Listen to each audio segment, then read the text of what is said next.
Edition on Sky News Australia starts now.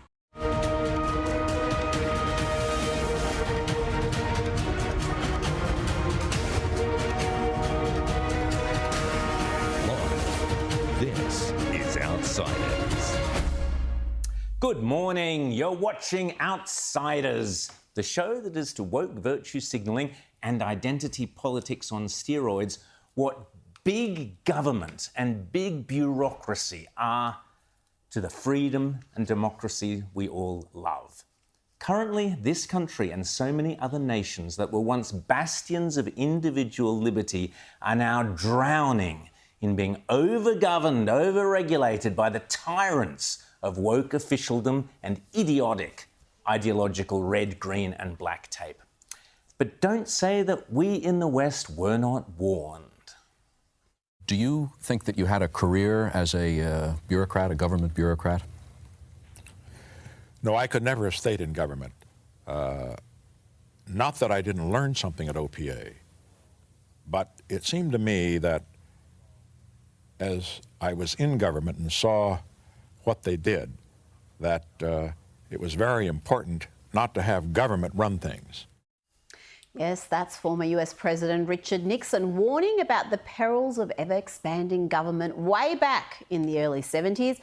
And he even shared his own personal experience of how bureaucracies insidiously keep on growing. It was very discouraging to me when my superior, David Lloyd, told me on one occasion that I could get a promotion from a P3, which got $3,200 a year, to a P4, where you'd make $3,800 a year if I'd build a little staff. Well, I told him I didn't need a little staff. I could do what I was doing without it. This was learning to write letters about tire rationing and that sort of thing. That turned me off. Well, I hate to think what old RN would have made of Canberra, $1 million salaries and armies of bureaucrats and equally pointless rules and regulations. But also another thing that turned me off was what I considered to be unnecessarily arrogance, frankly, of little people in big jobs. I mean, the way they seemed to really delight in turning down some poor guy at a service station and so forth when he'd write in about his tires that he needed for his rations and so forth and so on. I could see then, and incidentally, it's something that happens through government today too, that you put little people in big jobs and they want to push other people around. Little people in big jobs, Canberra, and that was before COVID authoritarian petty officials. And now, let's grab the latest Outsiders news. Well, the Dunkley by-election coming up this Saturday. This is crucial. We've got to get people out there to vote for the coalition. I'll have a listen to the Labor candidate struggling to string two words together. Maybe she's been copying the Joe Biden handbook. Have a listen. Do you regret that your campaigns had to go the low road a little bit? Look, you know, I'm voting I'm campaigning to provide facts. That's reassuring. Rita. I like facts, so you know what? She's much better at expressing herself in those interviews than she is when she writes things down, because post-referendum, this is what Jodie Bellier had to say about the vote. And let's not forget, Dunkley, 56% of people voted no. She said, I feel so many heavy emotions because of the displays of what I can only describe as the worst of white privilege in the country. So she's essentially calling the majority of that electorate, Dunkley, majority Victoria voted no, but Dunkley, 56%. And if that's where she's at, the voters should be aware of that. There's been very little said about that.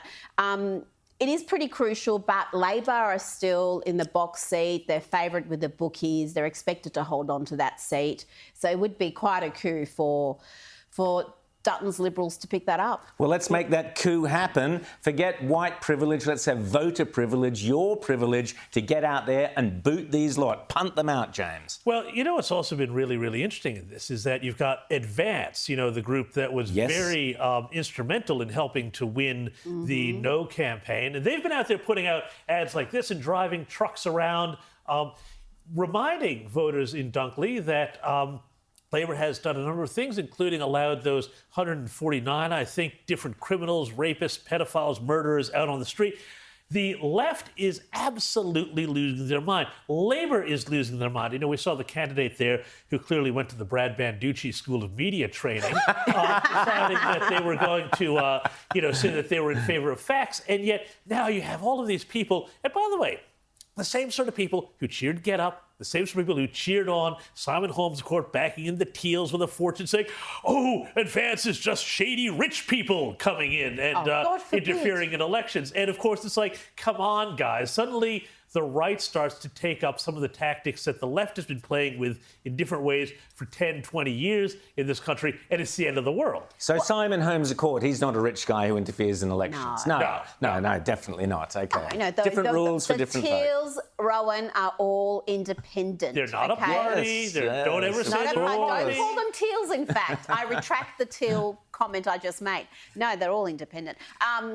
It is funny, isn't it? Because there are so many of these activist leftist groups that are prominent in the debate. There's think tanks that are overwhelmingly left-leaning. But anytime there's a right-leaning version, whether it's the IPA or whether it's advances, they have meltdowns. It is a complete threat to democracy. It's unspeakable that Conservatives should employ some of the tactics that the left have employed very successfully for many years. And Advance get the message across. They're very good at understanding the issues that the electorate care about. Absolutely. And if they weren't talking about issues that people cared about, they wouldn't be impactful. So if you actually think they have an argument, do something about it. I mean, the way the Albanese government has mishandled this detention issue just speaks to how inept they are, because they've had now months to actually do something meaningful, at least monitoring these people,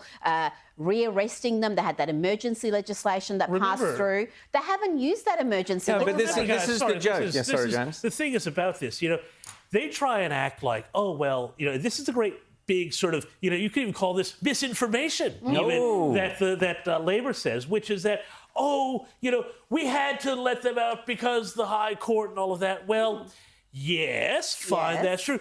But when they were being briefed on how the case was progressing, Home Affairs, the Immigration Minister Andrew Giles, who, let's not forget, got into politics when he decided to become an advocate for the people on the MV Tampa back in 2001.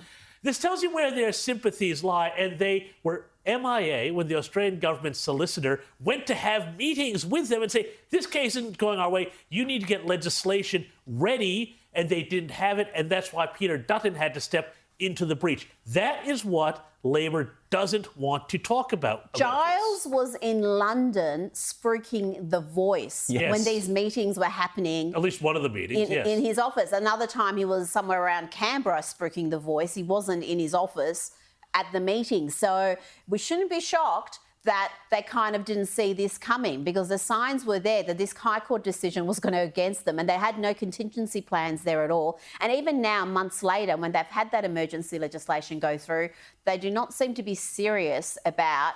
As the Advance ad says very clearly, the Albanese government released pedophiles, rapists and murderers into the community. That community, your community, the Australian community. And those ads very clearly and very simply ask, well, how many of those individuals have wound up in the electorate of Dunkley? And if you object to what the Albanese government has done so recklessly, so carelessly on so many fronts, then this next Saturday is an opportunity. Get out, persuade your friends, your neighbours, vote for the coalition, get rid of this clown show, get rid of it. Now, the clown show's gone further. We've got Clementine Ford, who we spoke about last week.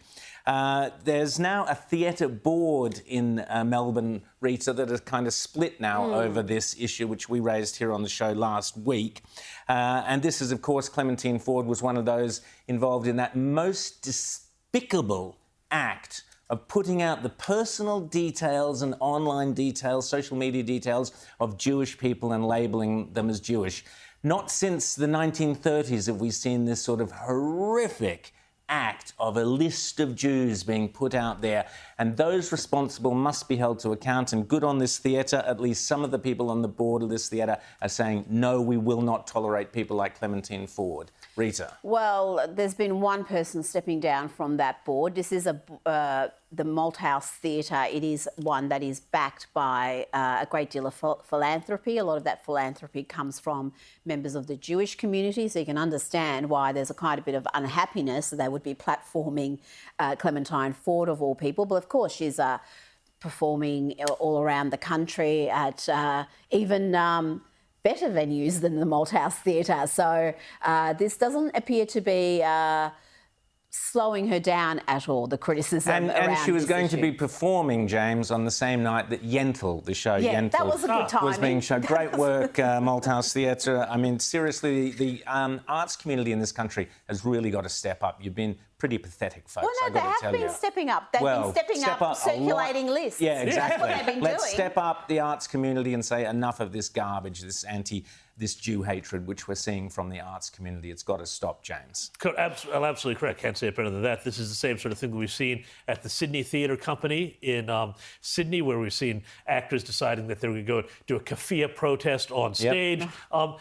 And, you know, it's really unfortunate, and it's really unnecessary, because I think also let's recognize not just that the Jewish community is a big patron of the arts in this country and in most countries, many countries around the world, but also, you know, the great contributions that Jews have made to art, to theatre, 100%. to drama, to everything else, and yet then for them to be made to feel unwelcome, you know, in this profession is just appalling. But Now, we've also got, I mean, Rita. we've talked about it before that, and this is something that I know is discussed within the Jewish community a lot. A lot of members of the Jewish community have reached out and written to me about that, about this issue, or spoken to me about it, is the fact that some in the community have backed artists, have backed causes, have backed activists who are not working in the interests of the community. And I think there is now an awareness of that. Absolutely. And I've been saying it for 10 years.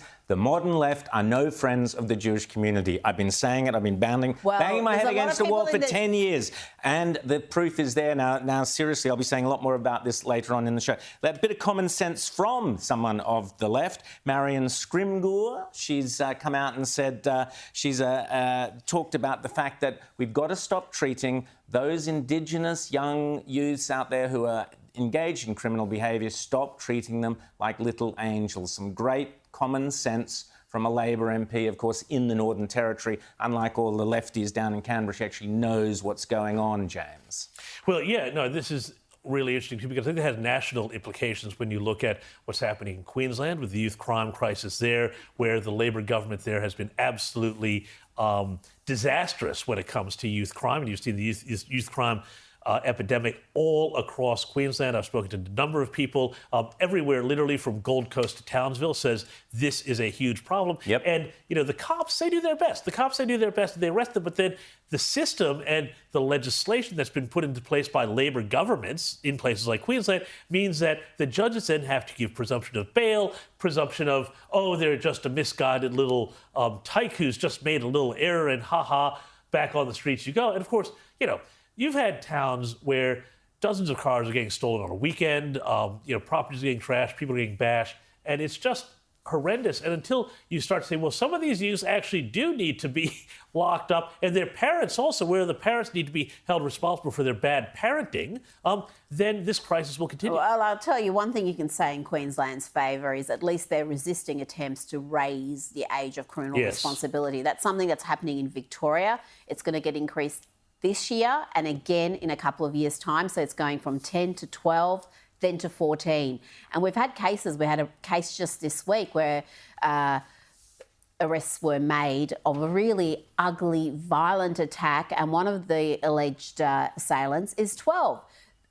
Later in the year, you won't be able to charge them. I mean, they are, and in a couple of years, it's going to increase to the age of 14. It is just such a warped way to deal with this crisis, is to raise the age of criminal responsibility. And there are gangs of young criminals who go out, steal expensive, hotted-up cars, even in places like Sydney, in the eastern suburbs, take them out for joyrides at insane speeds, through streets. It's a miracle no one's been killed. And they know that because of their age, the criminal justice system is going to give them a slap on the wrist and set them on their way. So they know, they take advantage of, they pay attention to this, to the laws. They know what they can get away with, and they do. Yeah, exactly. Now, we've got a very special guest coming up in just a second. But on the whole world of wokeness, which we'll be talking about, great to see that the Woolies CEO stood down. You've seen the footage of that car crash of an interview that Rita referred to earlier. But what's interesting is if consumers stand up against wokeness, so this clown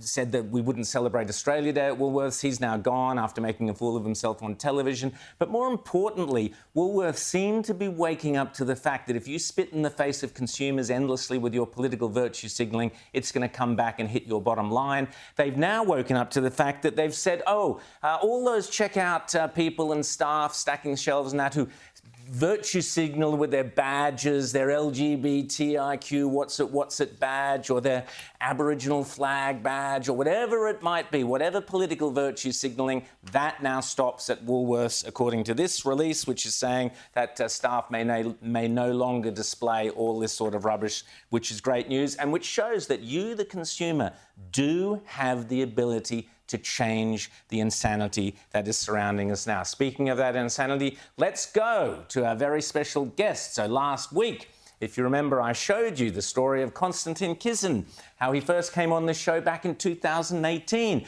after he refused to sign a woke kind of thing that forbade him or gave a list of those things that he couldn't talk about in his comedy show. He's then gone on. I mentioned the amazing speech he gave at Oxford University, where he attacked both the cult of climate change and the cult of wokeness. He's got an amazing podcast, Trigonometry, which I'm sure many of you are listening to, and if you don't, you should. But the great news is Konstantin is about to get on an aeroplane and come to Australia. He's visiting here. Thanks to the CIS and the IPA, you can still get tickets there. But Konstantin Kisin here is with us this morning. Konstantin, great to have you back on Outsiders. Great to know you're coming out to Australia. Many, many people very excited about that.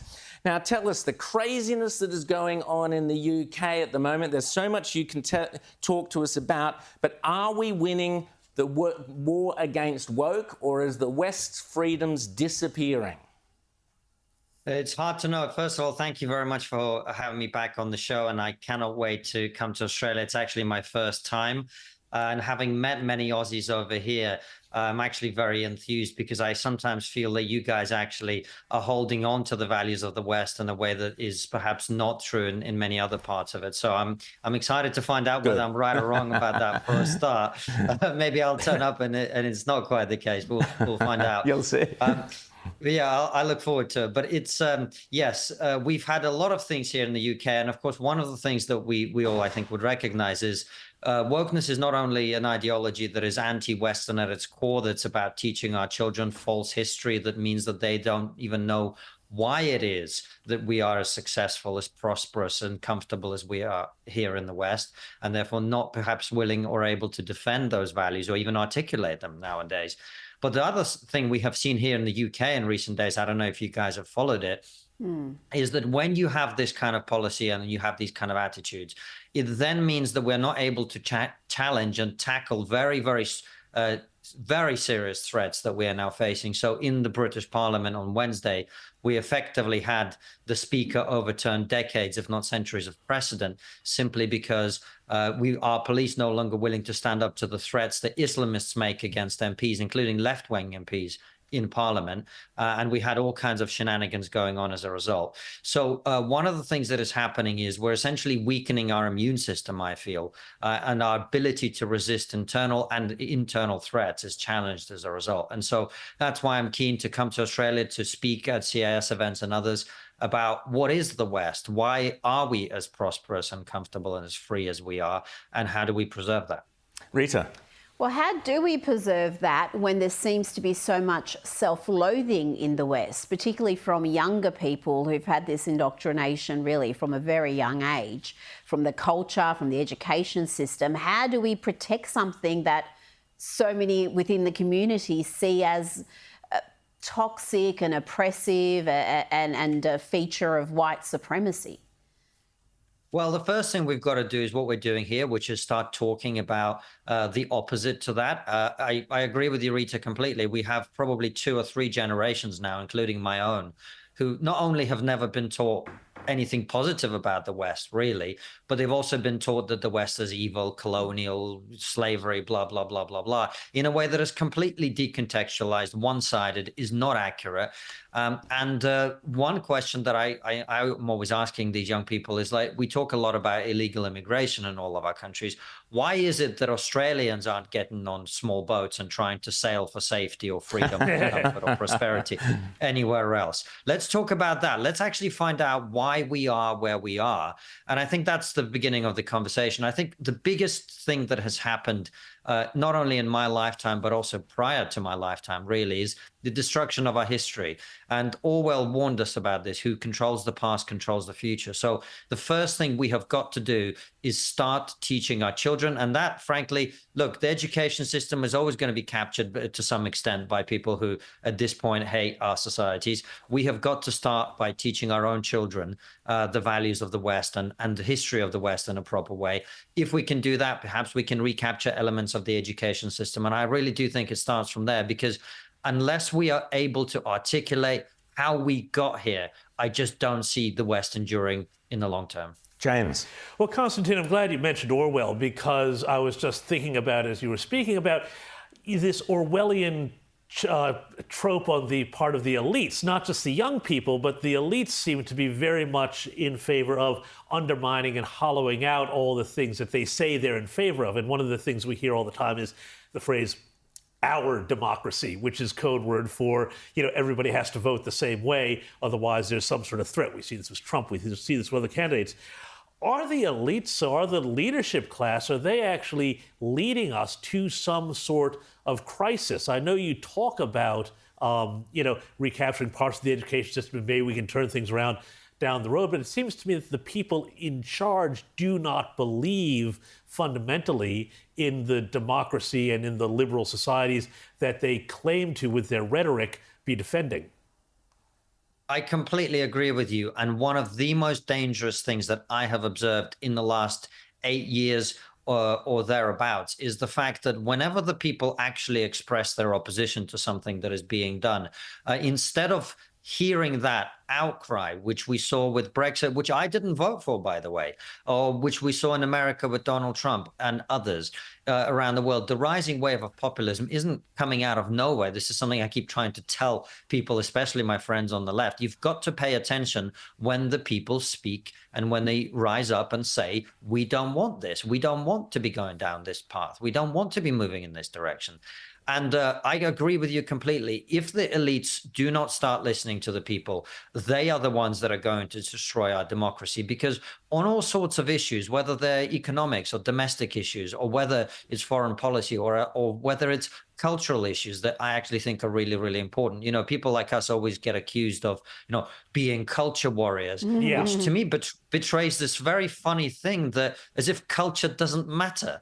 Culture is the thing that matters most in a society. It is the difference between a successful society and a failed society. We know this. So the people who are destroying our culture will dismiss us as culture warriors. We're actually, what we should be saying is, culture really matters, and we should be talking about it and winning the argument on that as much as we can. But I agree with you. Listen, if the people in charge do not start listening to the public on all sorts of issues, I mean, I know that in Australia, for example, the issue that is so crucial to young people here in the UK is just as difficult is the housing crisis. And if you don't fix that, I keep saying to people, including my friends on the conservative side of things, if you don't fix this, and they're in charge, they've been in charge here in the UK for 14 years now, why would young people support democracy? If I can't vote my way out of the things that are not working in my life, why would I support the system? And I think one of the reasons, frankly, that there are sections of both left and right that are increasingly enamored with tyrannical and authoritarian foreign regimes like Putin's Russia, is because they're losing faith in democracy. We're in a very dangerous place, and people in charge have to listen to the public. Just, Konstantin, in your Oxford Union address, you attacked quite aggressively the cult of climate change and pointed out that all around the developing world, people are too busy trying to get on with life, to live, to survive. How much, your parents came from the Soviet Union, you were born there. How much do you see the links between kind of the cult of climate change and I guess that's Orwellian Soviet totalitarian mindset? How dangerous is it for our kids to be so caught up in this cult of climate change? Yeah, well, look, I'm a climate pragmatist, as I like to call myself. I think that we've got to be sensible about it. I don't think that, climate change isn't happening or anything like that. I just think that we've got to look at ways that we can manage it. And, I don't think it's all doom and gloom. I think actually we've got to ask, how disruptive will it be? Can we adapt? Will it potentially be beneficial in some ways? We see that, for example, the number of climate-related deaths of human beings are going down every year. So this doom and gloomerism is something that bothers me. And then there is a whole load of censorship and shutting down of discussion that happens around that just seems completely inappropriate to me for what is essentially a practical issue. We've got to deal with this challenge. We've also got to make sure that our pensioners, as they are in the UK, probably less of an issue in Australia with the climate you guys have, but our pensioners are freezing to death every winter here. Do we want to cause that because we're so obsessed with this suicide cult of net zero? We've got to be sensible about all of this stuff. And so, I agree with you. I think we've got to be aware that it's something that we've got to manage in a pragmatic way. We've got to listen to sense and deal with it in a common sense way, taking into account the costs and benefits of every policy. And this is no exception. Oh, you'd be surprised. We've had the same issue here, obviously not as grim, but pensioners having health issues, some even dying because they're not turning on their heating. I just want to quickly ask about your own political journey. You probably started off on the left, as many of us did, and now you're considered conservative or right-leaning. People on the left would say you're far right. How do you feel about being characterised as far right by some? Well, it's something, it's just the silliness of the current political system. I call myself politically non-binary, and, with good reason, because people on the right think I'm on the left, people on the left think I'm on the right. I just like to think for myself. I am worried about the extremes on the left. I'm also not averse to, calling out when the right goes wrong too. All day I'm having comments on Twitter today about something I said about a right-wing politician that people didn't like. I'm interested in the truth, guys, and I think we all should be interested in the truth. The truth is never going to be with one political party or the other. Political machines and political movements in general eventually involve you having to agree with things that you don't agree with for tribal reasons. I don't think that's the way to go. I think people in our position, we're in the media, we've got to be calling the shots. We're calling as they say in America, the balls and strikes as we see them. And that's what I'm always trying to do. So look, do I think the Western civilization is great? Yes. Do I think it's worth preserving? Yes. Do I agree with everything that people on the right say? No. Do I think the left has some points, particularly in relation to, do we sometimes let inequality become too much of a problem? I do think they have a good point on some of those things. So look, for me, it's why don't we get the best policies in place for the people of our countries? That's what I'm interested in. James. Finally, Konstantin, I want to ask you about this here, because I don't want to sound like a culture doomer in the same way that the climate people are doomers, but are you at all concerned when you see just sort of the rise of the electronic surveillance state pushed by AI and the whole idea that, we had the hilarious thing this week with Google and their AI deciding that the founding fathers of America were a bunch of black women or something. But, on the serious note, though, we do seem to be entering an age where reality can be manipulated and our connection to what actual reality is divorced from what people are going to be swimming in. Does this concern you, in terms of the culture and the ability for people on our side to influence it? And by people on our side, I just mean simply people who want objective truth and the ability to talk about objective truth. I think we're in a very dangerous place, very, very dangerous. And I think the fact that we essentially no longer have a shared reality, and what we saw with this Google product now with AI, where, it's unbelievable. it is genuinely unbelievable, except, of course, it's entirely believable given that what we know about the big tech companies over the last decade or so. And it's no surprise to me, because it's interesting that, these companies always talk about diversity and representation, but one of the reasons it's happening is, a small number of people in San Francisco, which is not exactly a middle of the road representative city in the world, right? In terms of the politics and culture in San Francisco, they are essentially determining what truth is. And there've been some incredible things coming out where, it's like you ask this product, I'm proud of being black, and it says, oh, go, great, that's wonderful. I'm proud of being Asian, great. I'm proud of this, I'm proud of that. I'm proud of being white, and it gives you a whole load of reasons why you shouldn't be. Somebody tricked it. It was very funny because this thing obviously was refusing to show you anything good about white people. And then so somebody asked for pictures of Nazis, and that came up as diverse. They had some brown Nazis in it just to make sure everybody was represented. And that's when they went, oh, this is too far now. When this happens, when these companies are essentially trying to put a thumb on the scales of reality, put a thumb on the scales of what we believe, you're going to find this. And it's a very difficult challenge. I won't pretend that there's an easy way to fix it, because there is a debate in our society, really, about what the truth is. There always has been. And it just seems to me like one side has pulled the duvet a little bit too far over to one side. And so we've got to have those conversations. And one of the things I have to say, guys, I am so enthused by is, and by the way, Elon Musk is not perfect by any stretch of the imagination, but the fact that he has opened the window for people who want to have a serious conversation about this stuff. There's one place in the social media ecosystem where the censorship is not what it was. It actually means that all the other platforms are no longer censoring as much, because there's no point, because we can all get their information on X. Exactly. And that's why I'm excited about. I hope he, digs up another $44 billion in the back of his sofa somewhere and starts an AI company or something like that. I'm sure he will. Absolutely, I'm sure he will.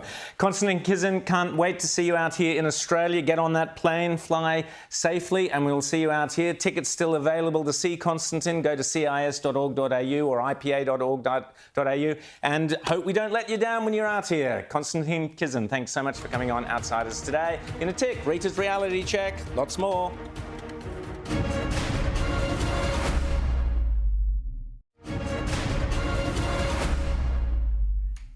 You're watching Outsiders with your hosts, austere religious scholar Rowan Dean and hopelessly harem James Morrow. And I'm Rita Panahian. When my family fled the Islamist extremism of Iran, we didn't think authorities in the West would be so suicidally stupid to all but ban criticism of Islam, particularly given how the manner it's practiced in Muslim-majority countries is often in conflict with Western values. But here we are, where phrases like Islamophobia are bandied about like they mean something other than silencing criticism, even entirely justified criticism. It's a word that was barely used until the late 1990s, and I still like this definition best. Islamophobia, a word created by fascists, used by cowards to manipulate morons.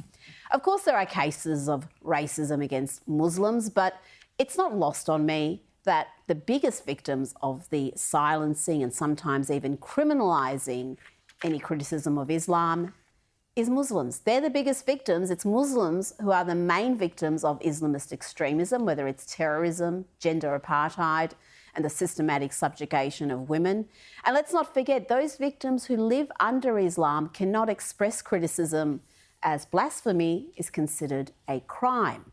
In the West, we have an obligation to speak. Right now, there's a debate raging in the UK about the manner in which a radical minority within the community have been allowed to act with impunity to intimidate and threaten parliamentarians, business people, Jews, anyone really who's supportive of Israel.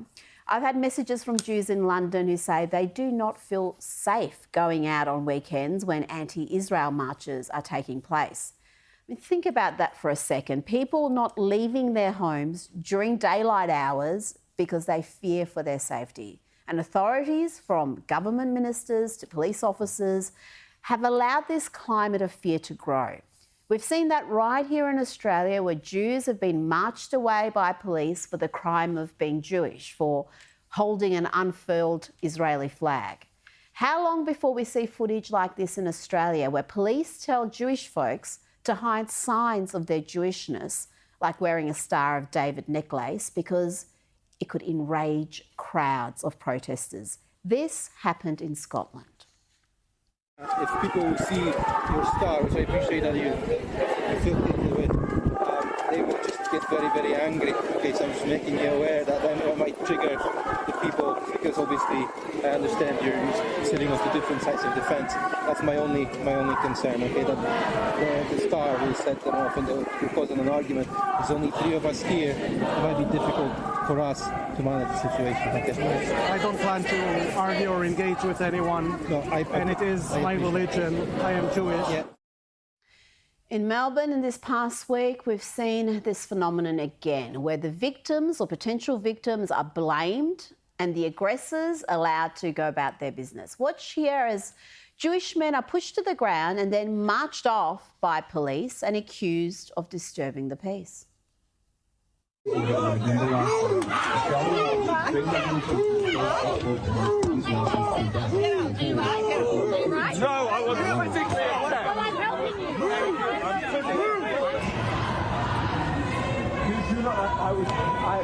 will discuss this in a moment, sir. You're breaching the peace. I am not. You are breaching the peace. Now let's have a look at how this man, this apparent victim who was pushed to the ground, abused verbally, including being called a Zionist pig. Let's have a look at how he was treated by Victoria Police in the aftermath. You're Zionist pig! Zionist pig! Get off! You're Zionist pig! Go home, you're Zionist pig! Go home, you're Zionist pig! You do not have, I have a ticket. We will discuss this in a moment, sir. I don't wish to discuss. I am not. You are breaching the peace. Why? It is a lawful gathering. I am going to a lawful gathering. I don't want to hear you. I don't think it's gathering. You cannot walk through the crowd like that and start a fight. You understand? I didn't start a fight. Okay, follow these guys. We asked where the door was. And follow these guys. Ask your policeman where the door is right now. Follow my members. We asked where the door was and we told you saw that they threw something at us and you didn't do anything. It wasn't over yet. He then copped a lecture about instigating violence during a lawful protest. Now, when we have a lawful protest, as they are, you're walking through the middle of instigating violence, that's breaching the right. Ask the policeman. That is breaching the peace. I asked a lawful. Once I asked you to move, sir, that's what I asked the policeman. He said, "You go there." Listen to me.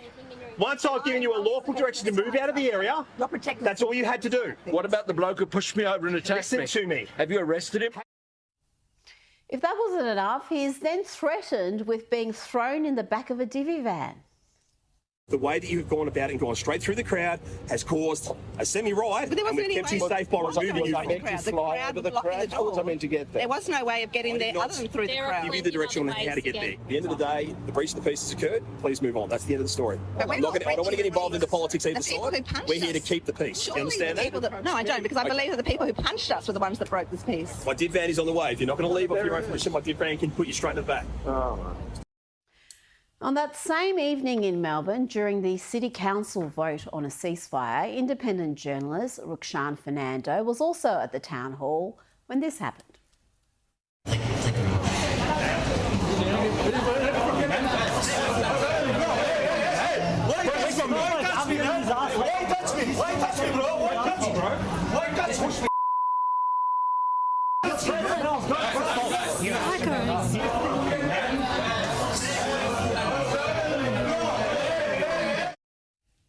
And again, it's the victim who's told to move along and copping lectures from the police.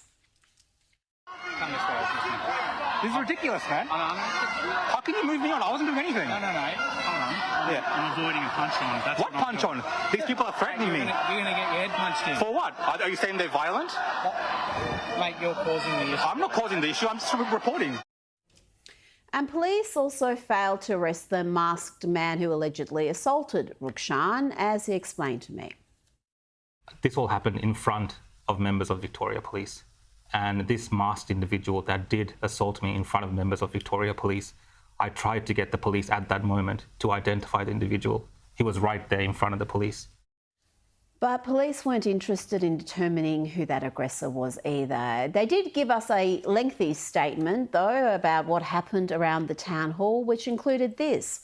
While there were no arrests or any major incidents reported to police, a number of people were moved on to avoid tensions between two groups from escalating. This includes 2 men who were moved on from outside the venue after walking through a protest group of more than 200 people. That would be in reference to the first clip I showed you from Melbourne. They forgot to mention in that statement how they accused the man of instigating the violence and threatening to throw him in a divvy van. Now, this is two-tier policing, when some members of the community are treated as more equal than others, where those who are likely to become agitated and violent are given protection, and lawful, peaceful folk are told not to antagonise them with their mere presence. It's mob rule, it's ugly, and it has absolutely no place in Melbourne or any civilised corner of the world. Fantastic, Rita, and I'll be talking more about that later in the show. But Rita, you mentioned, two-tiered policing. This is left-wing fascism. Make note, we saw it during COVID, those same police, the way they treated people who didn't want to be vaccinated. We saw it during the Voice referendum. We've seen it time and time again, particularly, but not exclusively, in Victoria. New South Wales is just as bad. This is left-wing fascism, and the only way to put an end to it is to vote these bastards out, Rita. That's my opinion. The Voice miserably failed in October last year, but joining us now is One Nation MP Sarah Game, who has been calling for the repeal of South Australia's state-based voice. Sarah, great to see you as always. So, South Australia had one of the highest votes against the Voice. Yet now you're going to have a state-based voice. So does democracy not count for anything anymore? What's going on, Sarah? That's right. So what I've done actually is last year, after 64% of South Australians voted against the federal voice, I introduced a piece of legislation called the Voice Repeal Bill, which essentially removes a piece of legislation that our parliament decided to pass without consulting the people early last year, to establish a First Nations voice. And when people ask me, well, what will this bill do? This bill will essentially remove what the government has committed, which is to establish a new bureaucracy of over 100 members. So there will now be over 100 members established here to represent the First Nations people at a cost of over $10 million. And those people actually aren't obliged to do very much. So once we've established the legislated resourcing and remuneration for these individuals, they are not even required to turn up to Parliament if we request them to do so. Rita. Oh, that sounds fantastic. Can you tell us what debate there was before this legislation was passed? Were the Liberals opposing this? Was there any sort of debate in the lead up to the election about the issue? Look, apparently this was a Labor election promise. I think that's come as a surprise even to many Labor voters. And I just want to make the point that even those who possibly may have supported the concept of a First Nations voice to Parliament, they did not understand and they were not informed of the size and the cost. At the time of the debate, I think Labor were hoping for a unanimous parliamentary vote on this. In the end, it was split. Liberals were late to form their opinion. I came out straight away because we just simply don't believe on supporting people based on ancestry or heritage. People in this state and in this country need to be supported on their need.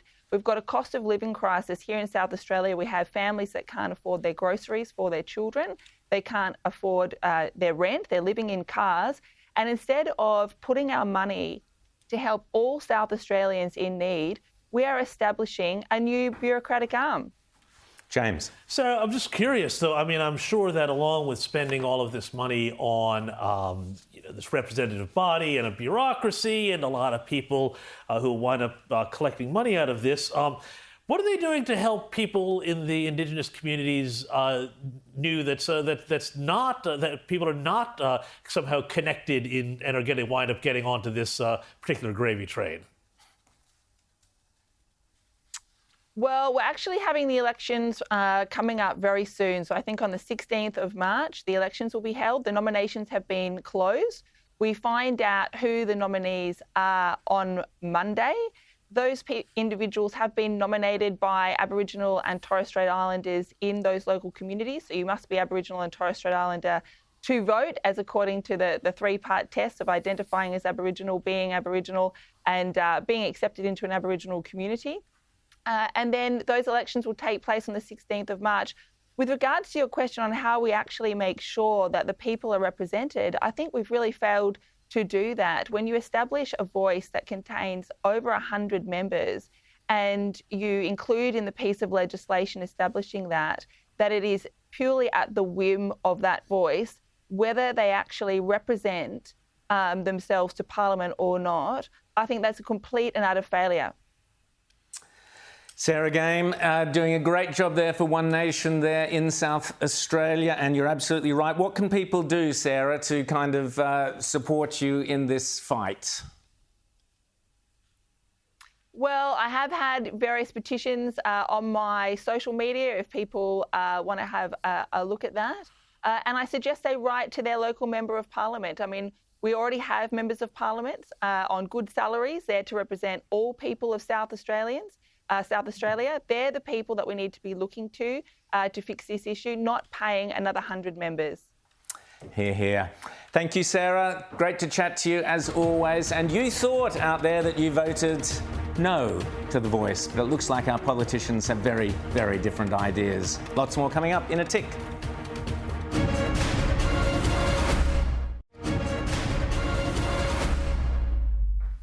Net Zany, the crazy, wacky, insane world of climate cult policies, brought to you by Chris Bowen and Albanese.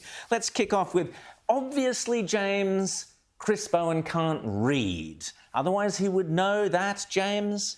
Well, everything green doesn't work. I mean, there's a million things you can say about that. But, you know, in terms of what we're talking about here, so much news is coming in here that Chris Bowen and his plan to force, and yes, I mean force people, they use the word nudge, but they mean force people into driving electric cars and out of internal combustion engine cars. Well, this plan is falling apart around the world. And now, you know, we've seen the US back off their emission standards this week because they know it's not going to work. Mercedes-Benz has announced, oh, wait, that whole thing where by 2035 we're going to be all electric. Yeah, not so much, guys. We're going to keep making the petrol-powered cars that our customers actually want. What an idea, capitalism. Well, manufacture the cars that people actually want to drive. And even the rental car companies are dumping or reducing their EV fare because people don't want to rent them. And when I was renting a car in the US, the EVs were often the cheapest option because no one's opting for them.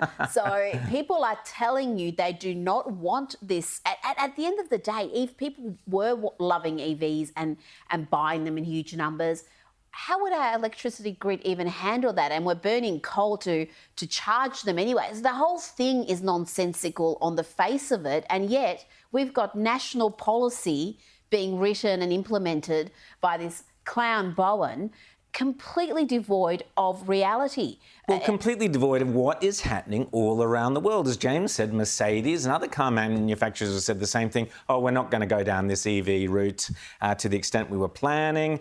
We've seen the Bowen Albo team want to jack up the prices of utes, all the basic, the cars and utes that tradies rely on and people in regional Australia rely on. They're going to jack up the price of them by thousands, tens of thousands in some cases, of dollars, which is going to hit productivity, hit the farming community, hit regional Australia, hit every tradie, simply to try and force people to buy electric cars that the car manufacturers themselves are going, not sure about those. Well, I mean, you know, again, this is one of the things. The left talks all about the time about misinformation. They have used so much misinformation in pushing their emissions plans here. Chris Bowen, everybody else, and they keep saying the same thing. No. It's about increasing choice. And no. It's not about making things more expensive. And yet, if you read the policy, it is explicitly about limiting your choice to buy what you want or making those things more expensive. It is Rita. straight out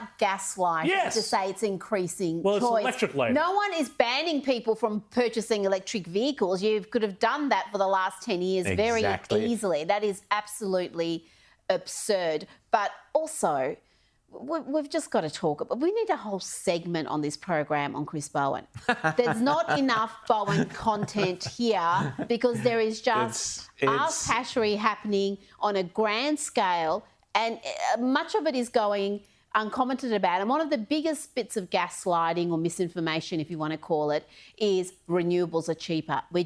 That is pumped complete through. lie. And Complete people nonsense. Not true. believe Yep. that because they have heard it so often. And the reality, again, if you look around the world, when you look at the total cost at renewables, it is not cheaper. It is only cheaper if you take a very selective look at it. Yeah, but also it goes way beyond that. I mean, the danger of these EVs or anything electric battery. We've seen the lithium up in flames in France. There's a fire on Saturday afternoon occurred at a storehouse in the southern town of Viviers in Avignon, where 900 tonnes of lithium batteries were waiting to be recycled. The fire on Saturday afternoon occurred in a storehouse. There is danger with these things as well. But we've also got, you mentioned how clownish the government is. I'll be doing more on that later. But we've got the federal government offering advice now on how to not eat meat in order to save the planet. This insane kind of idea attacking every aspect of the great Australian way of life. This is what they're about. This is why people have to wake up to what is really going on. This is dietary advice. Exactly, I know. It's not in the favour of climate change. wrong. It's so stupid. We've got to go now. After the break, let's find out how a woman that blew up 4 aeroplanes is coming to speak here about climate change in Australia.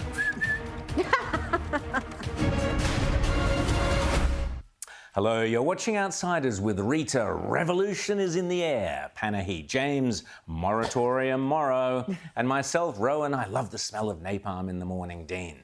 When I was a kid and the Vietnam War was still raging, the leftist slogan we heard all the time was, "Make love, not war," which certainly to a young Aussie male had a certain appeal. These days, the catch cry for teens is slightly less compelling, I'm afraid. Fight climate change, not war. But that begs the question, how do you fight, in a military sense, climate change? What, with guns and stuff? Well, fortunately for today's young Aussie firebrands, the green left, there's the definition of tautology if ever you wanted one, the green left has decided to fight climate change with the help of, wait for it, a 1970s Palestinian terrorist. Eco-socialism, another bit of tautology, Eco-Socialism 2024 is an outfit who are thoughtfully bringing together activists in Perth this winter to teach them how to fight climate change. And their star performer is none other than Layla Khaled, a so-called iconic Palestinian revolutionary activist and member of the Popular Front for the Liberation of Palestine.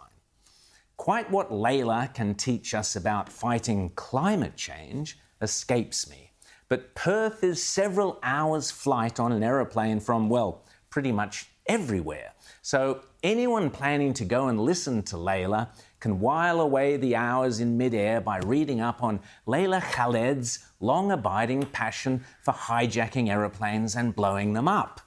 Layla began her hijacking career way back in 1968 when she made the sisterhood proud by being the world's first female hijacker, hijacking TWA Flight 840 from Rome to Damascus and then blowing up the nose of the plane, causing millions of dollars of damage. I always say you can't keep a good hijacker down. And sure enough, Layla clearly developed a taste for hijacking and blowing up planes, because the following year, Layla hijacked not 1, not 2, not 3, but 4 passenger planes, all bound for New York. She hijacked them one after the other and took them to a desert airfield in Jordan. Busy girl. But then here's the best bit. After taking a bunch of hostages, Layla then simultaneously blew up all 4 aeroplanes. all of which was done in the name of Layla's poisonous Marxist-Leninist Popular Front for the Liberation of Palestine ideology. The PFLP, by the way, is a designated terrorist organisation. Hardly surprising, really. So what can Layla teach young Aussie climate fighters, I wonder? Perhaps she could tell them about the time in 1970 when she tried to hijack El Al Flight 219 by hiding a couple of grenades in her brassiere. When the Israeli pilots refused to open the cockpit door, Layla's co-hijacker, a charming Sandinista terrorist called Patrick Arguello, decided to win the passengers over to his and Layla's cause through reasoned debate and sound, rational arguments. No, I'm joking. He lobbed a live hand grenade down the aisle at the terrified passengers instead. Well, that didn't go down too well, so in a foretaste of the famous passenger revolt on Flight 93, 30 years later at 9/11, the passengers on El Al 219 in 1970 fought back. One bloke hit Patrick Arguello over the head with a bottle of whiskey, and in the subsequent scuffle, Arguello was shot 4 times by a sky marshal. Fortunately, the grenade did not go off, and equally fortunately, Arguello died shortly after touchdown.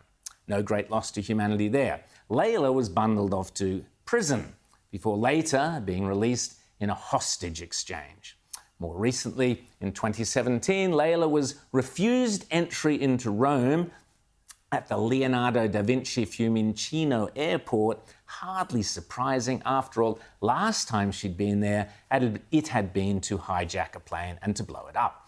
And the Italian government has her down as a member of a designated terrorist organisation.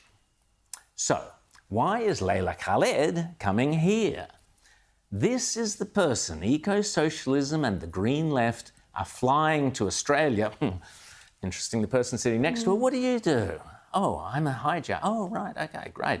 As their star celebrity speaker to help eager young socialists learn how to fight climate change, not war. An iconic Palestinian hijacking terrorist. I've always said that Penny Wong, Anthony Albanese, and the rest of the Labour Party and the modern left are no friends of Israel. Here's their chance to prove me wrong. If Italy denied this vile woman a visa, so can Australia. I am urging the Australian government now to immediately cancel this woman's visa and to deny her entry to Australia, and I urge you to lobby your local MP and demand that this woman not be permitted to set one foot in this country. And on the broader issue, what does this tell you about climate change as a political cause? That its proponents feel they can learn how to fight it from a Palestinian terrorist. What is the link here? Violence? Overthrowing the established order? Causing mayhem and fear to everyday citizens? What lessons are the Green Left hoping Layla Khaled might impart to impressionable young Australian climate activists? And speaking of Palestinian terrorists, here's a riddle for you to ponder. Is this a video of the heavily fortified border between Israel and Gaza? Or perhaps it's the demilitarized zone between, say, North and South Korea? Or between East and West Berlin during the Cold War, perhaps? That's certainly what it looks like. Or between Israel and the West Bank, perhaps? No, this is the border between Gaza and Egypt, built and maintained by the Egyptians. A massive border wall between the Palestinian Arabs of Gaza and their Egyptian brethren. Yep, the Egyptian government built and keep building this massively, heavily fortified 6-metre deep border wall specifically so that not a single Palestinian, refugee or otherwise, can get into Egypt. Not one. Ask yourself why. Yet the Albanese government are letting around 2,000 Gazans enter Australia with fast-tracked vetting processes of only 24 hours. Make no mistake. In my opinion, this is a potential direct and unacceptable threat to the Jewish population of this nation. We know from opinion polls that around 70% of Gazans supported the murderous attacks and rapes of October 7th, and we know that even United Nations organisations in Gaza have employed supporters, if not active members, of Hamas. It is completely unacceptable that at a time when we see the sorts of harassment, intimidation and violence against Australian Jews by pro-Palestinian supporters, as Rita was talking about earlier, as we saw in Melbourne only this week, and we saw at the Sydney Opera House on October 9th. It's unacceptable that the Albanese government are recklessly permitting thousands of Gazans into our country with no way of seriously knowing where their loyalties and sympathies lie and whether they may be bringing any poisonous prejudices or ideology with them. This is a government so infused with left-wing ideology, the Albanese government. As I've said before, this is the government of the three I's: ideology, idiocy and incompetence. They've already released pedophiles, rapists and murderers onto our streets thanks to their useless immigration and home affairs ministers. Can we really trust them to release over 2,000 Gazans, the victims of 2 decades of Hamas's vile, Jew-hating propaganda and bigotry, into our communities? What could possibly go wrong, Albo? Speaking of which, here is a brilliant full-page ad we spoke about earlier, done by Advance for next weekend's Dunkley by-election. Finally, a decent, hard-hitting ad selling the coalition, and it states accurately, Albo, you unlocked the doors of immigration detention and let loose 149 criminals. You paid for lawyers to argue for their release, and the ad goes on to point out that 40 of those pedophiles, rapists or murderers are in Victoria, and asks the question, how many in Dunkley? Question. This is the same mob whose immigration minister was a pro bono asylum seeker lawyer, whose foreign minister increased the funding to UNRWA despite all the repeated warnings that that money may be financing terrorism, and the same mob who, in the most cavalier fashion, are allowing 2,000 Gazans to come on in here with only 24 hours vetting. Driving down Oxford Street during the week, I came across a pro-Palestinian march of radical leftist students waving their flags, dressed in their keffirs.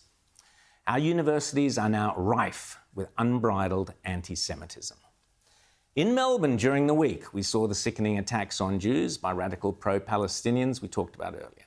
I have spoken to Jewish friends both in Australia and in the UK recently, and let's not beat about the bush. They are scared.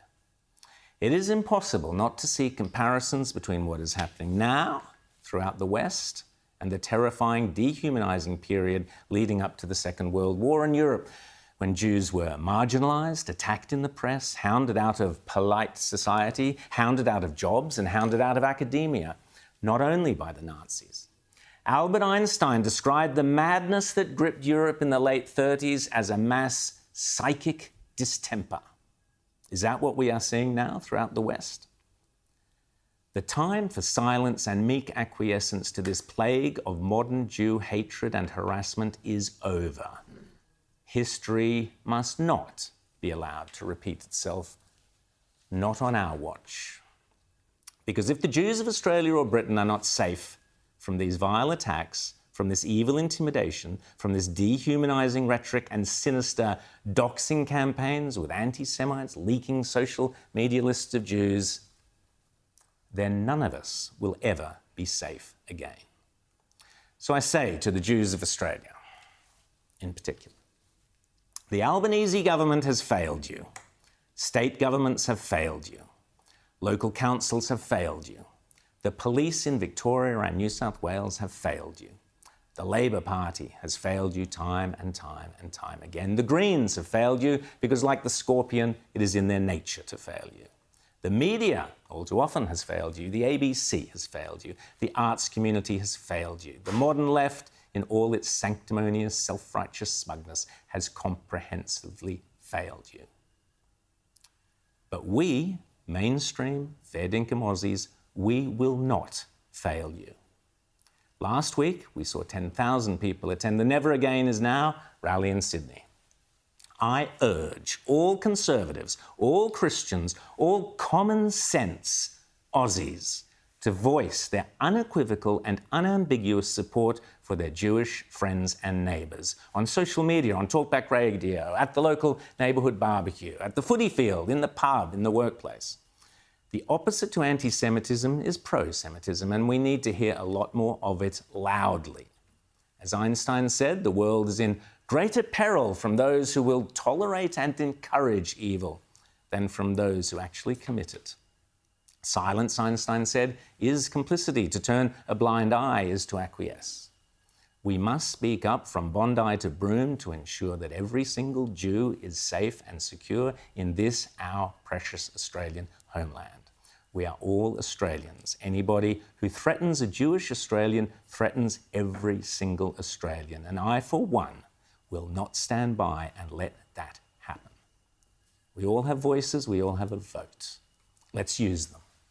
And finally, let me just say to all those young Australian Jews, maybe heading off to uni or being hassled at school, second, third, or even fourth generation Aussie kids, I have only a couple of words of advice. Be outspoken, be brave, and be proud. Proud of who you are and of your extraordinary Jewish heritage, a heritage that has given the enlightened world some of its very greatest artists, writers, musicians, thinkers, and scientists. Don't forget it. And you could do worse than take your inspiration from this amazing girl. I am a student at Columbia University. On my campus, over 100 professors have openly advocated for Israel's destruction, justifying the murders of our Jewish sisters and brothers and defending their murderers. I have said this before, and I will say it again. I am a Black, Native American, Jewish woman, and I will not be silenced.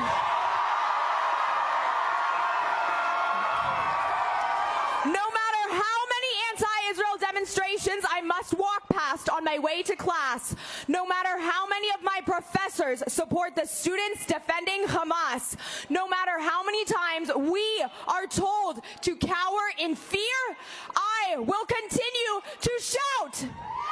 And I know that many of my peers, faced with so much hatred and anti-Semitism on campus, are feeling helpless and hopeless.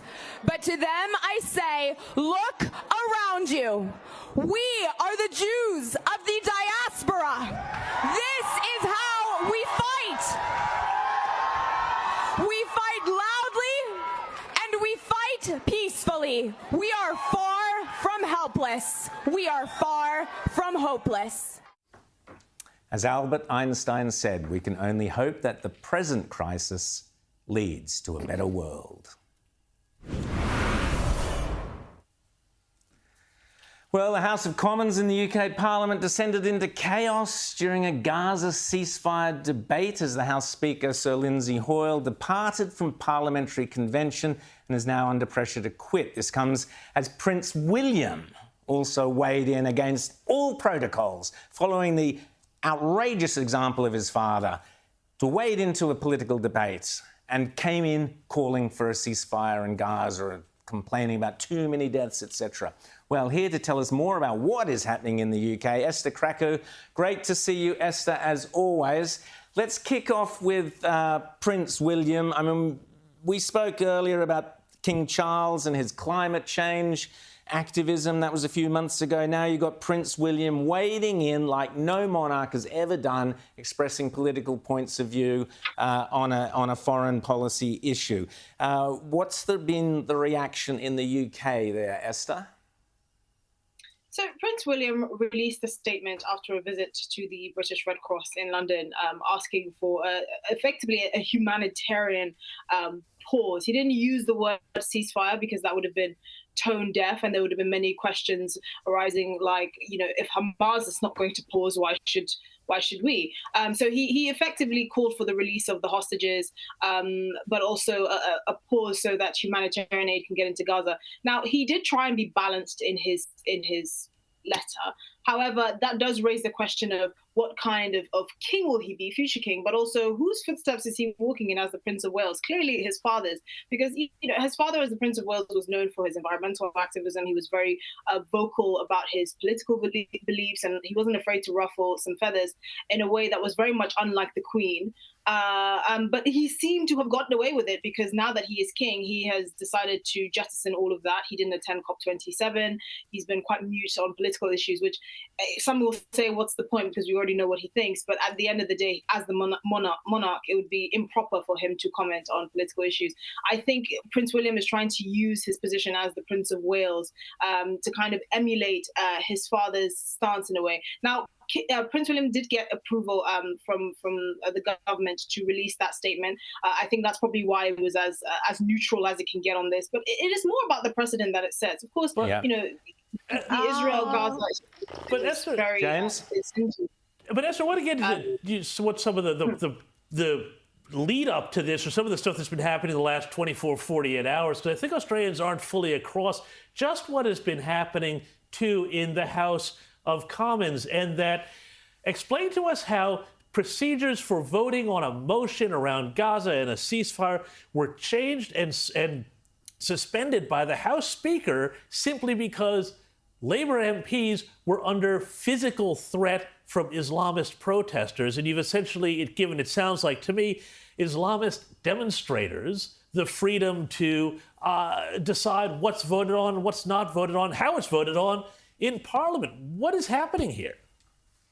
I mean, the last 72 hours in the UK's Parliament has been the kind of stuff you can't make up, actually. You couldn't even make up in a series because it's so ludicrous.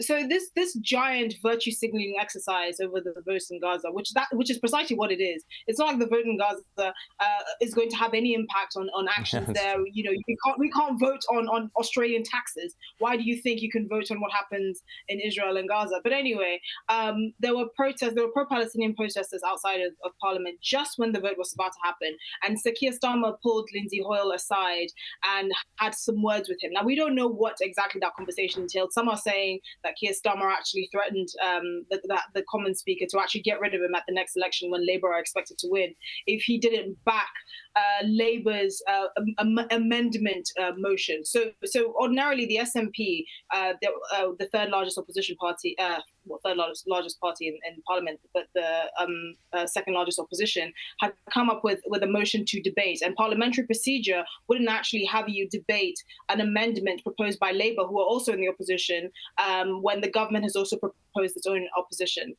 its own amendment. So basically, Sir Lindsay Hoyle effectively defected from parliamentary procedure after having a conversation with Sir Keir Starmer, and it all just kind of erupted in the Commons. You know, Tory MPs left, the SNP MPs left as well, and which begs a couple of questions. Why does it seem like our politicians are being allowed to be intimidated by pro-Palestinian protesters? We already know that some MPs, an MP who was the MP for Finchley and Golders Green for I believe over a decade, had to resign because of threats against his life. Right? We all across the board, we're seeing intimidation of MPs, particularly when it comes to this vote, which is largely ceremonial, completely meaningless, and also begs the question why our MPs are so incensed and getting so worked up over something that's happening not in Britain, but they don't seem as incensed as people being homeless, or the economy tanking, or the housing crisis, or the crumbling NHS, or all the things that affect the daily lives of British citizens, even more so. I mean, it's really a complete fiasco. You just couldn't make it up. And I think for me, the saddest thing is, just seeing how MPs are being intimidated by this hate mob, effectively. Well, the hate mob seems to be running the streets as well. They're closing down major roads and doing as they wish. Tell me about what's happening with Liz Truss. She was Prime Minister for about 5 minutes. She's always been seen as a bit of a wet from the sort of the left of the Tories, but she seems to now be cozying up to Nigel Farage, suggesting he again becomes active politically. And what's happening there? Because I do look at the British political scene and worry about what choices people have. You've got the Tories who've been hopeless for so long, and they really are faux conservatives, and then you've got Labor who have really gone radical left. So yeah, tell me about the upcoming election and whether Nigel Farage will feature. So Liz Truss has been quite vocal in her support for Nigel Farage to come back to the Conservative Party, because I think like many other Conservative MPs, they see that the writing is on the wall. They're expected to lose the next election in a big way. Liz Truss is going to launch this week her Popular Conservative Movement, which is supposed to be a pressure group within Parliament amongst Conservative MPs to put pressure on Rishi Sunak's government, particularly when it comes to issues like immigration and taxation. So this is a group that she is spearheading, and she's made it very clear that not only will she not be silenced, even though she was only Prime Minister for all of 45 days, really, but she's also trying to raise the flag for Conservatives that can see what is going wrong in the country and are not willing to be silent about it. Now, obviously, trying to get Nigel Farage on board is a very wise move. This is a man who is behind Brexit. He has a lot of grassroots support in the traditional sort of Tory voter communities. And, you know, she's going to be speaking, and she has been speaking at CPAC this week. Nigel Farage is also going to be speaking as well. So they've been cozying up kind of on the American speaking circuit and kind of making the case for conservatism, not just in the UK, but obviously in the developed world as well. They're very pro-Trump. They're very sort of controlled borders, higher economic growth, all those sorts of things. So it seems like a match. And really, it's kind of the Tories' last hope. I mean, like you said, there's really not much difference between the Conservatives and the Labour Party at the moment. It's just they're both kind of the poor man's Blair imitation act. Yeah, exactly. Just quickly before we go, I'm going to play you this clip of Liz Truss basically saying that she never, even as Prime Minister, she never got to run the country. Have a quick listen to this. What I found out when I got into number 10 is I thought that if I got to the top of the tree, I would be able to implement those Conservative policies. And what I discovered was that I was not holding the levers. The levers were held by the Bank of England, by the Office of Budget Responsibility. They weren't held by the Prime Minister or the Chancellor. And I think that's a massive, massive problem. So there we go, Esther. She's saying she never had, the Prime Minister of Britain doesn't hold the levers of power. So that's why we need Nigel Farage. I'm with you. We need Nigel Farage and number 10 to sort them all out. Esther Krakow, thanks so much for coming on Outsiders, and we'll chat again soon. Coming up, James's donkey vote. Lots more happening. Canberra Clown Show. All in a tick. Hello, you're watching Outsiders. I'm James Morrow here at the desk, as always, with Rowan Dean and Rita Panahy. In a moment, we'll be joined by Shamika Michelle from North Carolina to talk about Trump's expected big win in the South Carolina primaries. And where does Nikki Haley go from here? I don't know. I do think, though, Nikki Haley is going to be in trouble down there in South Carolina, her home state. I hasten to add, if this straw poll of visitors to a local diner in the Palmetto State is anything to go by. One final poll, guys. Who is still undecided in this diner? Undecided? Who's going for Nikki Haley in the diner? And who's going for former President Donald Trump? Yeah, not a lot of love there for the old Nikki Haley, I tell you. But first, let's have a bit of fun, courtesy of Donald Trump, who has just posted this little, well, I won't quite call it a campaign ad just yet, but it's a little video of Joe Biden and Nancy Pelosi walking hand in hand, and I think the soundtrack says it all. Call us for a special caring touch. Visiting angels care so much. Visiting angels, America's choice in home care. Now, Trump also has been having a bit of fun at Joe Biden's expense on the campaign trail, doing his impersonation of the president, trying to find his way off a stage. He always goes like this.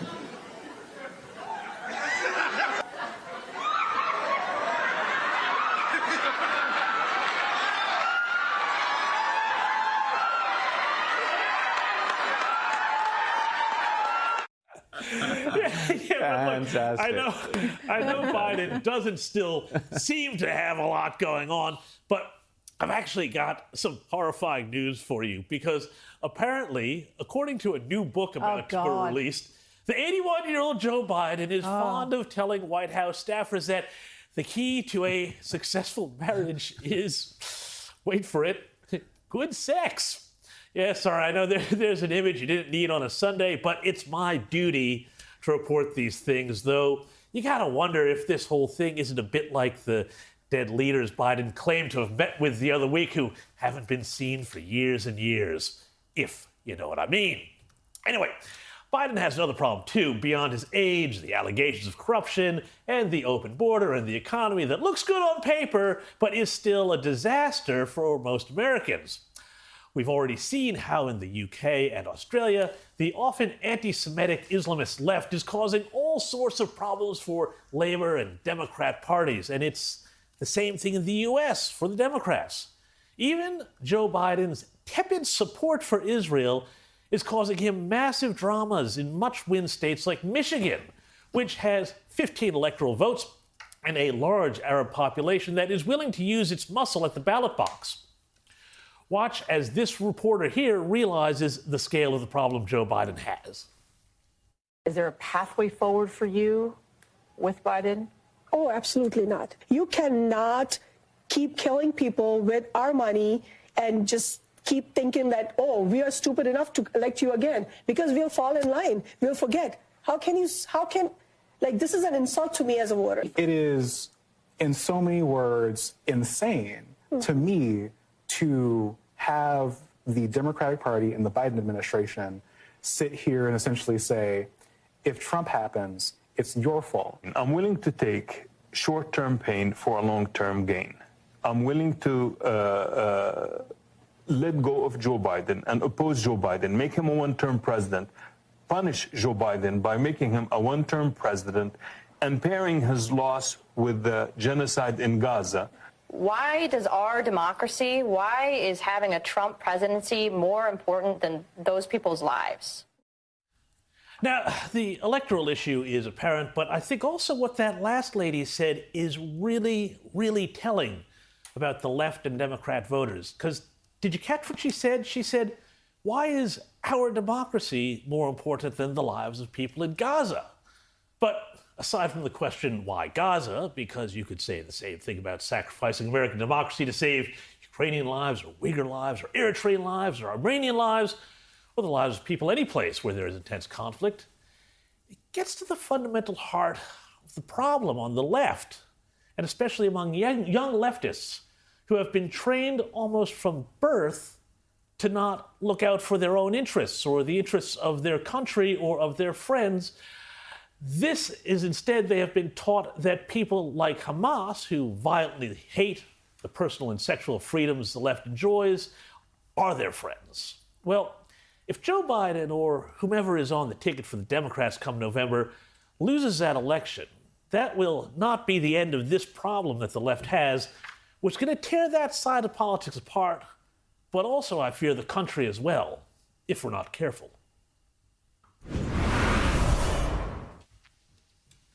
Thanks, James. Well, the South Carolina Republican primaries are currently underway, with former President Donald Trump in the lead. Nikki Haley is still competing with Trump for the presidency, despite her comparatively poor results thus far. Joining us now with the latest from North Carolina, I think she is, Shemeka Michelle.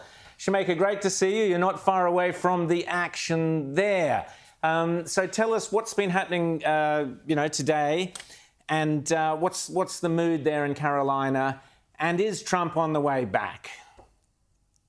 You know, we're really believing that Trump is on the way back. The mood here in the Carolinas, at least in North Carolina, is pretty quiet. I think all of the excitement is in South Carolina right now, and we're all watching it because we are so sick of Nikki Haley. Nikki is like a roach. She doesn't die, she multiplies, and she just keeps coming back, although she keeps losing. And so we're just all sitting around waiting to be able to see her go down in her own home state. Now, I want to play you some footage from South Carolina. This footage, just a speech Trump has given in recent hours, and it has triggered the left like nothing else. They see this as racist. They see this as a problematic, that word they love. I want to show it to you and see what you think. Let's have a look. These lights are so bright in my eyes that I can't see too many people out there. But I can only see the black ones. I can't see any white ones, you see. That's how far I've come. And he went on and did, said the same thing. I've come so far. Obviously, that is humour, but there are so many in the US who are pushing the notion that that's irredeemably racist. That's because they're silly. And, these are the same people that watch Joe Biden say to black people, if you're having a hard time figuring out if you're voting for me or Trump, then you ain't black. That's racist. This is coming from the same people that put a man in office that was very close to a segregationist coming up. This is the same man that had the Biden bill that pushed mass incarceration on black people. And these are also the same people that let Hillary Clinton play in their face when she claimed that she had hot sauce in her bag, like as if she was the modern, the older Beyonce. So they say whatever, but obviously the man was joking. And let's be honest, if the lights are really bright, the white ones are going to blend in. James. Oh, Shamika, you see it with the lights here on this set here. But I'll tell you what, I got to ask, though, what is the mood? You say people are sick of Nikki Haley. Nikki Haley is sticking in the race. People, we played a clip before, people just booing her at a diner in South Carolina. But what happens if something happens? Trump can't run. He's legally taken out for whatever reason. The unexpected happens. He's not there. Nikki Haley comes to the top of the ticket. Will Trump voters vote for her, or will they stay home? Will the Democrats wind up winning? I don't know. It just depends on how desperate they are. I am very desperate not to have Biden in the White House for another 4 years. I don't think we can afford it. America is broken. I'm wearing this hat that says Make America Great Again. And in 2020, we had gone to Keep America Great. But we're back at having to try and put America together again. And I'm just hoping we're not like Humpty Dumpty with all the king's horses and all the king's men, and we can't put America back together again. So I just think it really depends on how desperate people are. I'm desperate not to have Biden in office, but I do think that we have a lot of people who do not want Nikki Haley, and they may stay home. So many people don't even want her as a vice president. So I can only imagine the turnout that would be extremely low if she was the primary candidate for the Republicans. Rita? Now, just in recent minutes, Javier Milei, the Argentinian Trump, the new leader of Argentina, and Trump have met. Let's have a look at this footage. President!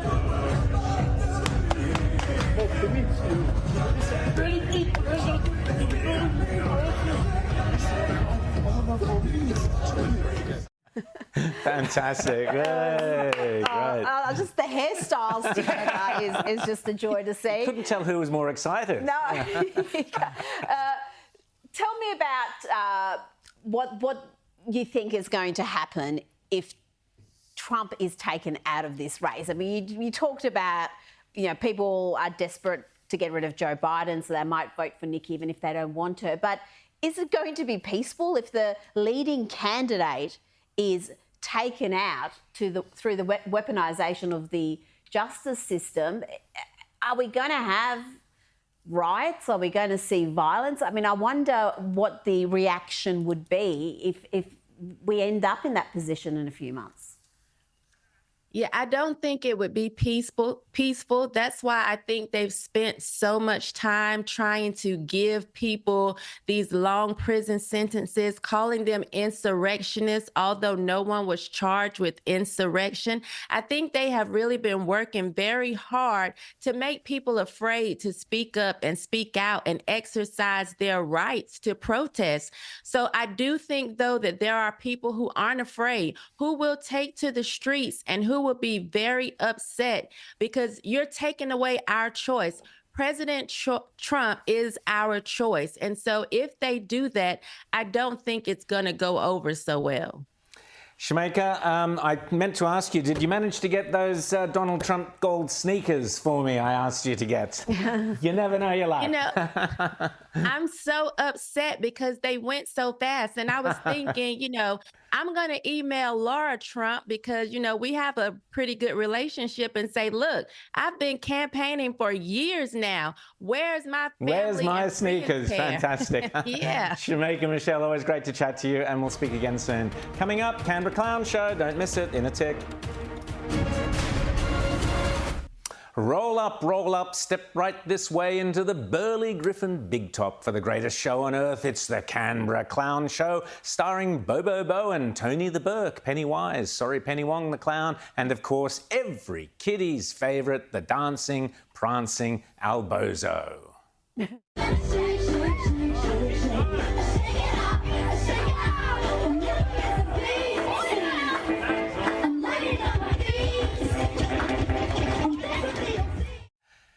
Yes, you may think the Prime Minister of this country, seen here on one of the very rare occasions he was caught sitting at his desk, might have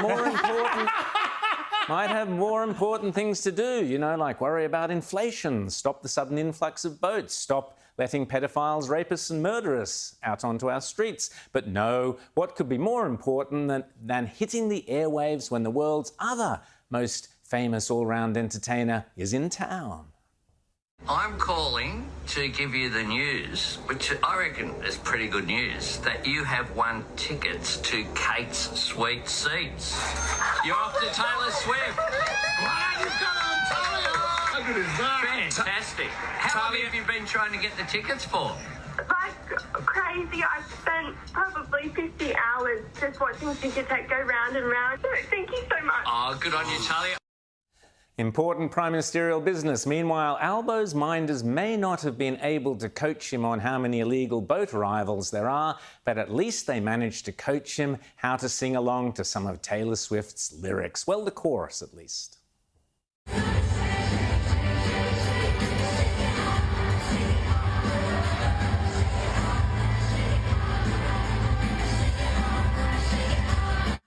Yes, your Prime Minister, folks. And while Albozo was prancing around, shaking it off with the Swifties and kicking up his heels with Katy Perry last night, the Labor caucus's favourite clothes horse was also prancing around her paddock, the Department of the Environment, looking for ways to be even sillier than Bobo Bowen, the energy and climate change clown. Tanya's big idea to save the planet from catastrophic climate change? Well, according to The Age newspaper, the Environment Minister is considering intervening in the clothing industry, including a clothing levy. That's a tax, folks, to stop people buying so many clothes. Every year, around 227,000 tonnes of clothing is sent to landfill in Australia, says Tanya. From the looks of it, half of that probably comes from her. Just joking, of course. A tax on clothing to kill off the fashion industry. What could possibly go wrong? Not to be outdone by Kardashian Tanya, her clownish colleague Katie managed to get herself featured on Clown Show again this week. She's doing well with another monumental stuff-up this week when her department managed to leak the personal data and confidential business details of around 400 companies to their main competitors in a bungle that could cost taxpayers, that's you and me, millions of dollars. And this bungle comes only a few months after the last Labor bungle, when health officials accidentally leaked the billing rates of another 400 firms to 22 service providers. What a circus, and a very costly one at that. This week saw around 40 new boat arrivals pouring onto our northern shores undetected. Now, why would that be? Could it be that Jim Chalmers and Albo actually slashed hundreds of millions of dollars out of border protection? The government and Australian Border Force deny it, but Senator James Patterson did a sterling job back in the circus ring last year, trying to find out from Labor's hopeless public servants how much money has disappeared. So what is the planned total cut in spending on border enforcement over the next 4 years? Well, I just read out the numbers to you, Senator. I haven't got the cumulative total. Is it about $600 million? No. Over the next 4 years on border enforcement? So program 3.4 border enforcement is reducing from 1.197 in 23-24 Yep. to 1043632 in 26-27. Yep, cumulatively over 4 years. Over the forward estimates. Well, if you take that first year and add that reduction cumulatively per year, but if you look at the net number... Which was my question. Right.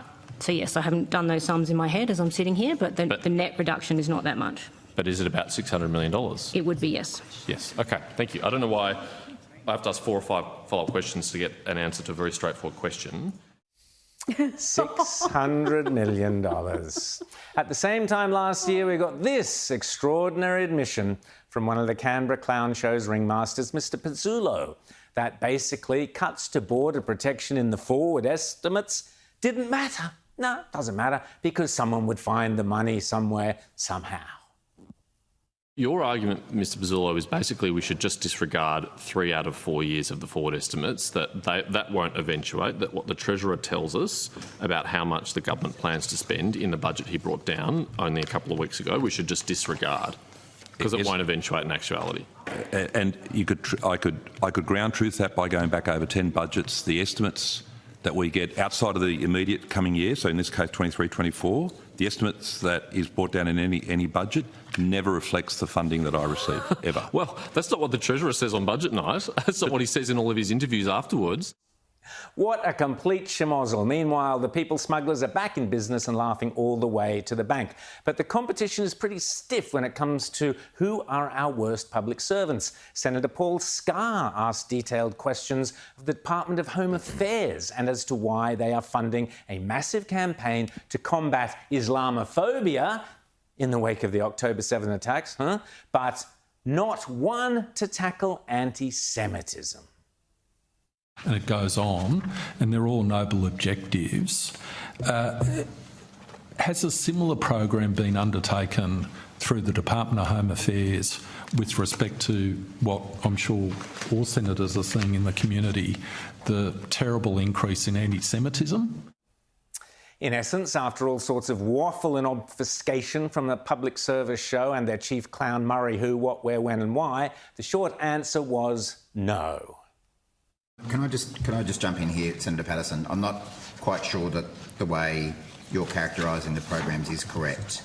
I'm sure the officials can correct me if I get any of this wrong, but my understanding is that that part of the $25 million package of support provided to Australian, Palestinian, Muslim and other communities is to deal with Islamophobia. It's not a $25 million package. My expectation is the government is going to do something to address this extraordinary increase in anti-Semitism and protect our Australian Jewish community. Senator, we hear you and we'll take that on notice. Thank you. Speaking of clowns, who can forget Robin Williams as Patch Adams, the clown who was also a doctor? Not to be outdone, we now have the doctor who's also a clown. Yes, Professor Dr. John Skerritt was the head of the TGA, Therapeutic Goods Administration, during the COVID era. Who can forget him? The TGA were the government body responsible for, saying ivermectin was dangerous, but all the vaccines were safe. And this is the same John Skerritt who, when asked on radio by John Laws whether he was concerned about whether the mRNA vaccines could cause death, replied, "This is the case with any medicine. In fact, even Panadol, paracetamol, over every year there's a couple of dozen deaths that are associated with what is Australia's most common medicine." Oh, OK, so that's all right then. Meanwhile, according to the Australian Bureau of Statistics, excess mortality was over 14% higher than expected in the first 8 months of 2022 and over 6% higher than expected in the first 8 months of last year. But I digress. Now, just 8 months after leaving the TGA, Professor John Skerritt has happily accepted a cushy new job on the board of the big pharma lobby group Medicines Australia, sitting alongside the likes of the CEO of Pfizer. What an absolute sick joke, but nobody's laughing. What would Steve Miller call somebody like that? I'm a joker, I'm a smoker, I'm a midnight toker. I sure don't want to hurt no one. Hyperbole, extreme exaggeration, hyperbole, as pronounced by Julia Gillard. Rita. Oh, sorry. Still doing Rita's in the hyperbole. Rita's got the salad bowl happening.